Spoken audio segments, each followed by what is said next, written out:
Hello everyone, welcome to JC Academy. जैसा कि आपने थंबनेल और टाइटल में देख लिया होगा दैट ये जो आज की वीडियो है एक बहुत जनरल वीडियो है।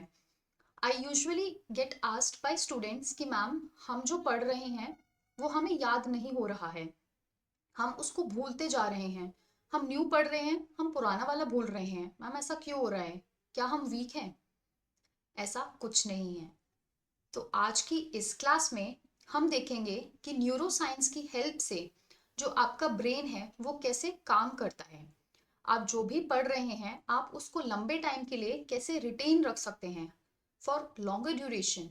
तो आज की ये एक छोटी सी वीडियो सिर्फ इसी चीज पर है क्योंकि exams are approaching and now students are getting very anxious, they are getting nervous कि हम जो पढ़ रहे हैं वो हमें याद ही नहीं हो रहा है, तो एग्जाम में जाके हम क्या करेंगे, हमारा एग्जाम पास ही नहीं होगा। सो आज की इस वीडियो इस छोटे से टॉपिक के ऊपर है। So I am your educator for paper 1, Aradhana Tagotra, and I have cleared my JRF with an all India rank of 23 in December 2024. अगर आप चैनल पर नए हैं और अभी तक आपने चैनल सब्सक्राइब नहीं किया है, so do subscribe our channel to avail all these benefits. Also, these are the shining stars of JC Academy who have cleared their December 2025 attempt, and you can be one of them. So for that, JC Academy is offering a complete foundation course of paper 1 and paper 2 management with multiple validity options. Also, complete foundation course for paper 2 management is available on the website. You can call on this given number if you have any doubt, or you can visit the official website. Also, for paper 1 foundation course, scholarship offer is currently going on where flat 50% off will be availed to you if you are using the code GIFT50 on net paper 1 course. Now, starting with the video, what is happening in your brain? आप कुछ भी पढ़ते हैं, ठीक है, तो आपके brain में क्या होता है? मतलब एज अ स्टूडेंट आप क्या सोचते हैं कि आपका जो ब्रेन है, is it like some PC, is it like some computer कि आप कुछ भी पढ़ रहे हैं and it is getting stored in the folder kind of something, और जब भी आपको वो वापस से याद करना होगा तो वो जो फोल्डर है वो रिट्रीव हो जाएगा और आपको जितना आपने जो पढ़ा था वैसा, मतलब आप समझ जाएंगे। ये जो आप जो जो पॉइंट्स आपने पढ़े थे आपको सब याद हो जाएंगे? No, our mind is not a computer. जैसे कंप्यूटर में हर एक चीज स्टोर होती जाती है मेमोरी में, बट हमारे साथ ऐसा नहीं होता है। इमेजिन कीजिए कि जो हमारा ब्रेन है ना, imagine it to be a tree, ठीक है? ठीक है, उसकी डिफरेंट डिफरेंट ब्रांचेस हैं। तो ये जो ट्रंक है ना, the trunk is the memory, और जो भी चीजें आपने याद रखी हुई हैं these are the branches. So branches are the, let's say, old memory और ओल्ड इंफॉर्मेशन, ठीक है? अब आप कुछ भी न्यू इंफॉर्मेशन पढ़ेंगे, ठीक है, लेट्स से ये ब्रांचेस हैं, ये इस पे कुछ लीव्स हैं, और जैसे जैसे आप न्यू इंफॉर्मेशन पढ़ रहे हैं, let's say these are the leaves, ठीक? सो जो हमारी लीव्स हैं, these are the new information. अब आप पढ़ते रहेंगे, ठीक है? आपने लेट्स से टीचिंग एप्टीट्यूड का कोई एक टॉपिक पढ़ा, नया टॉपिक कोई आपने पढ़ा टीचिंग एप्टीट्यूड का फॉर एग्जाम्पल, आप उसको कनेक्ट करके, आप उसको जो आपकी ओल्ड इंफॉर्मेशन है उसके साथ लिंक करके जब पढ़ेंगे, ऑब्वियसली वो जो लीफ है वो उस ब्रांच के साथ कनेक्ट हो जाएगी। आप समझ रहे हैं? प्लीज थोड़ा ना इमेजिन करने की कोशिश कीजिए कि आप जो भी नया पढ़ेंगे आप उसको लिंक करके पढ़ रहे हैं, एग्जाम्पल्स के साथ पढ़ रहे हैं, कॉन्सेप्ट अच्छे से समझ के पढ़ रहे हैं। ऑब्वियसली वो ब्रांचेस के साथ they will form a stronger association. But what about those facts or those static portion जो आप सिर्फ क्रैम कर रहे हैं, आप सिर्फ रोट लर्निंग कर रहे हैं without actually proper understanding it? तो जब आप गार्डन में जाते हैं, कुछ जो लीव्स होती हैं वो ट्रीज के साथ लगी होती हैं, और कुछ जो लीव्स होती हैं वैसे नीचे जमीन पे बिखरी होती हैं। फिर क्या होता है, जब वो जो पत्ते हैं और जो लीव्स हैं, when they are scattered on the ground, what happens to them? After few days, those leaves dry up and the gardener wipes them off. जब वो पत्ते सूख गए तो गार्डनर आएगा और वो साफ सफाई करके वो जो बिखरे पत्ते थे वो उनको ले जाएगा. So same thing happens with our brain. जो हम चीजें बिना समझे पुरानी इंफॉर्मेशन के साथ कनेक्ट करके नहीं पढ़ते हैं, वो थोड़े टाइम के बाद हम भूल जाते हैं और वो हमारी मेमोरी से गायब हो जाती हैं. तो आज की इस क्लास में मैं आपको 4 तरीके बताऊंगी जहां पर जो आप पढ़ रहे हो, जो ये आपकी लीव्स हैं, ये आपकी ब्रांचेस से एसोसिएट हो जाएं इन अ स्ट्रॉन्गर वे. ठीक है, स्टार्ट करते हैं. Now the first one is dip the toe and then dive. Dip the toe and dive. देखिए, आप क्या करते हैं, आपने कुछ पढ़ना स्टार्ट किया, वर्ड बाय वर्ड आपने फर्स्ट चैप्टर खोला टीचिंग एप्टीट्यूड का, and you started reading it word by word.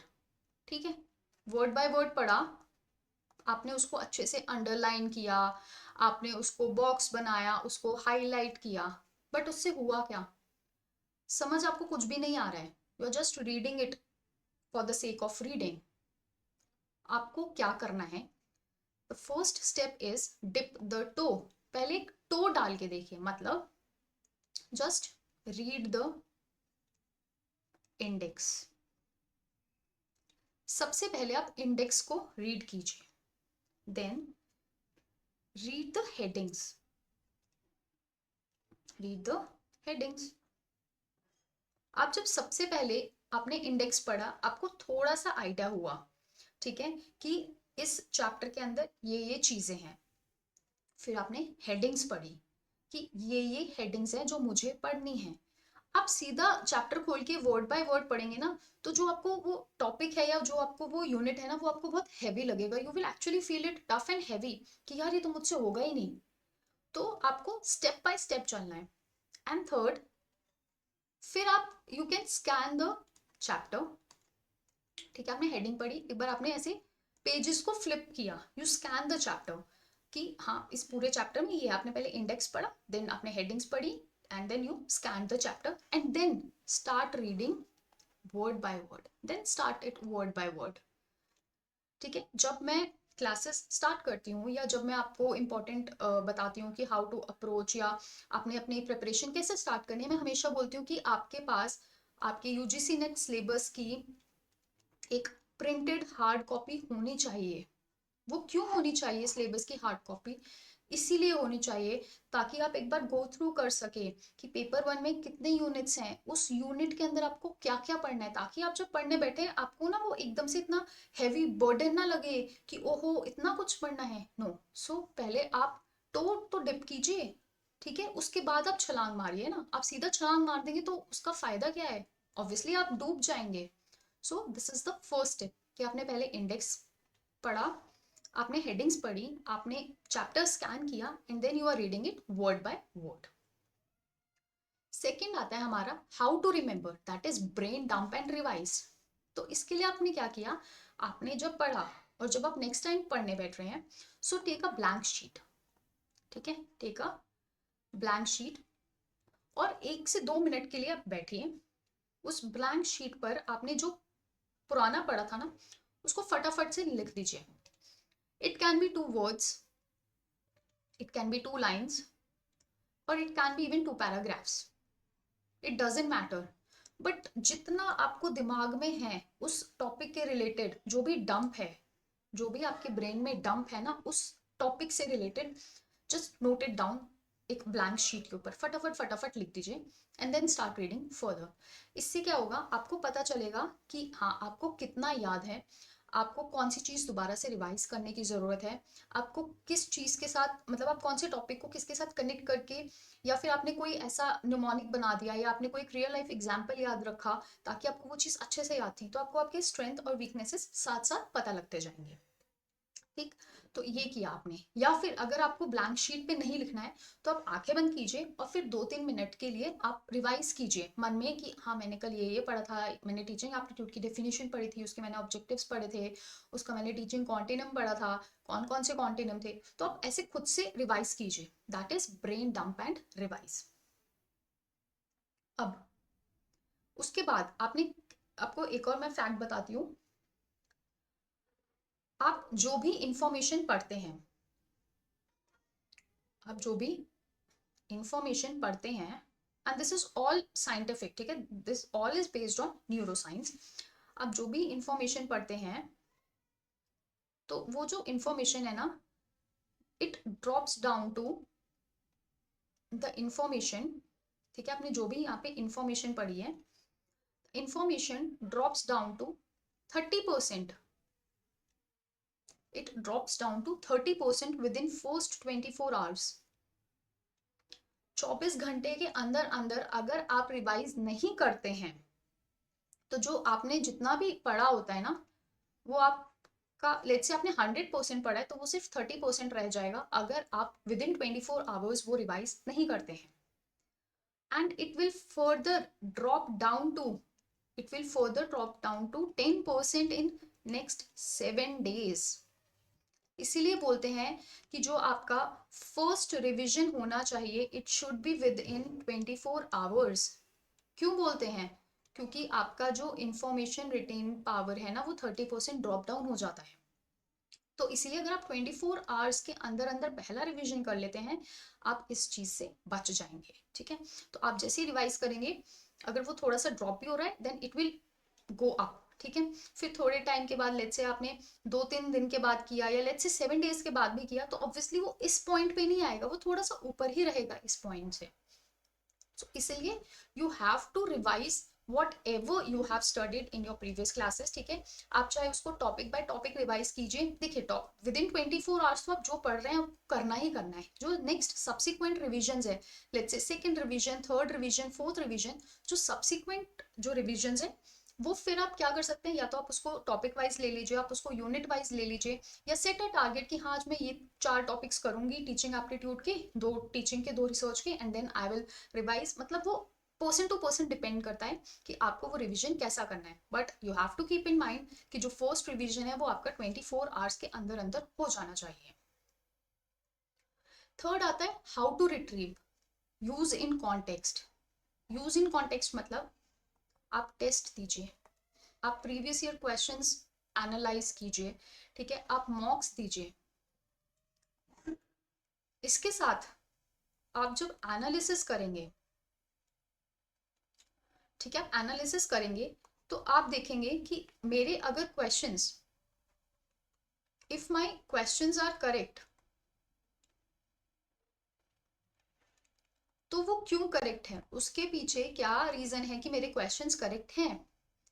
And if my questions are wrong, और let's say my questions are incorrect, तो आपको उसका भी रीजन पता होना चाहिए कि मेरे जो क्वेश्चंस हैं वो इनकरेक्ट क्यों हैं। आपको सही वाले क्वेश्चंस का भी लॉजिक पता होना चाहिए कि क्यों सही हैं, और जो गलत हैं उनका भी लॉजिक पता होना चाहिए कि क्यों गलत हैं। आपका जो टेस्ट होता है वो 3 आवर्स का होता है। ठीक है, एनालिसिस टाइम जो होगा ना, इट कैन बी, अगर आप अच्छे से एनालाइज करेंगे, it can be greater than और equal to the test time. आपको शायद 3 घंटे भी लग सकते हैं एनालिसिस में, आपको 4 घंटे भी लग सकते हैं। आपको मतलब ऐसे घबराना नहीं है, you don't have to worry that my analysis time is taking 4 hours और 3 hours. It is fine, it is okay. बहुत बच्चे सोचते हैं हम 100 टेस्ट दे देंगे, ठीक है, एनालिसिस वो एक का भी नहीं करते। Some students they prefer to give 10 to 15 tests only before the exam, just 10 to 15 tests, but they analyze each and every question whether it is correct or incorrect. So quality focus, you have to focus on the quality rather than quantity। आप 100 test मत दीजिए, आप 10 दीजिए, 15 भी नहीं देने, आप 10 दीजिए, बट वो इतने अच्छे से दीजिए ना कि वो 100 टेस्ट के बराबर हो। आप समझ रहे हैं? So you have to use that knowledge in your previous year questions, in your test, in your mocks. Last आता है हमारा how to never forget. So use emotions to your benefit. Emotions मतलब attach your emotions, attach your emotions. कैसे? For example आप people development environment का pollution पढ़ रहे हैं, ठीक है, आप उसका पॉल्यूशन टॉपिक पढ़ रहे हैं, तो आपने देखा दिल्ली में कितना ज्यादा पॉल्यूशन है, ठीक है। अब पॉल्यूशन की वजह से हमारा क्लाइमेट कितना चेंज हो रहा है, ठीक है। जब सर्दियां आती है तब सर्दियां नहीं पड़ती हैं, अब गर्मियों का सीजन है तो बारिश हो रही है, मतलब आप देख रहे हैं कितना चेंज आ रहा है, क्लाइमेट चेंज। आप इन सबको ना अटैच कीजिए, ठीक है। आपको होना चाहिए कि हाँ कितने लोग, let's say pollution, air pollution से रेस्पिरेटरी डिजीजेज हुई, रेस्पिरेटरी डिजीजेज हुई, तो कितना लोगों ने सफर किया, ठीक है। कुछ लोग बहुत ज्यादा बीमार हो गए, ठीक है, कुछ लोग मतलब उनकी जान चली गई, ठीक है, someone lost their dear ones. तो आप उसको थोड़ा इमोशन से साथ अटैच करेंगे ना, तो आपको चीजें एक्चुअली में समझ आएंगी और फिर वो आपको लॉन्गर ड्यूरेशन तक ना याद रहेंगी। तो आपने अपने इमोशंस अटैच करने, या फिर जो आपकी रियल लाइफ एग्जांपल्स हैं आप उनके साथ अटैच कीजिए टॉपिक्स को, एंड देन यू रीड, ठीक है। तो ये जो 4 चीजें हैं ना जो मैंने आपको बताई हैं, आप अगर ये 4 चीजें करेंगे ना, तो जो आप नई इंफॉर्मेशन पढ़ेंगे ना वो ये ड्राई लीव्स की तरह नहीं होंगे, वो इन लीव्स की तरह होंगी जो ब्रांचेस के साथ अटैच होती जाएंगी, stronger and stronger with time, and obviously you will be able to retrieve the information in your exam. अब एक लास्ट पीस ऑफ एडवाइस, कि अगर आपको लगता है ना कि रिकॉल करना बहुत मुश्किल है, जैसे मैंने आपको बोला कि आप आइज बंद कीजिए, रिकॉल कीजिए, it is very difficult and it is very time taking for some students because your brain is not trained to do so. आपने अपने ब्रेन को वो ट्रेनिंग नहीं दी है।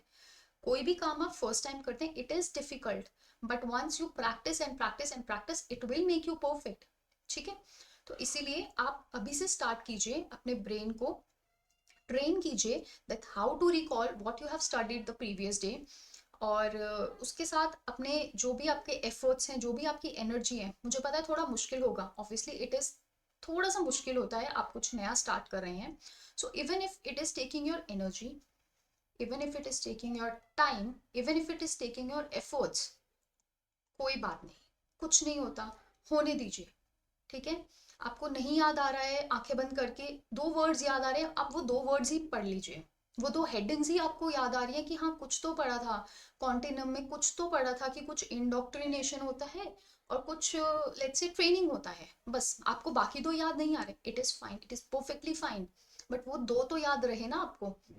तो आपको उसको एक मोटिवेशन लेना है, and then you have to move forward. So even if it is taking your energy, even if it is taking your time, even if it is taking your efforts, it is fine. So invest that 1 hour now, invest that 1 hour now, so you can save 1 hour 1 day before the exam. Please please please आप इसको जो मैंने लिखा है ना, आप इसको समझने की कोशिश कीजिएगा कि अगर आपका टाइम, एनर्जी और एफर्ट सभी लग रहे हैं, it is fine, it is okay, ताकि एग्जाम से 1 दिन पहले वो जो 1 घंटा होगा ना आपका, मतलब this is just a saying कि आप वो टाइम बचा सके अपने लिए, ठीक है। So that was all for today. I hope आपको क्लास इंटरेस्टिंग लगी होगी। दिस वाज समथिंग जो मुझे भी काफ़ी अच्छा लगा, सो आई थॉट कि मैं आपके साथ शेयर ज़रूर करूँ। And a quick reminder कि JC Academy is offering all these courses for your upcoming attempt, ताकि आपका जो आने वाला रिजल्ट हो वो GRF oriented हो। And these are the social media handles of JC Academy. Connect to them अगर अभी तक आपने कनेक्ट नहीं किया है। And this is our paper 1 telegram group. Do join it अगर अभी तक आपने ज्वाइन नहीं किया है। And thank you so very much. See you soon. Bye bye. Take care and happy learning.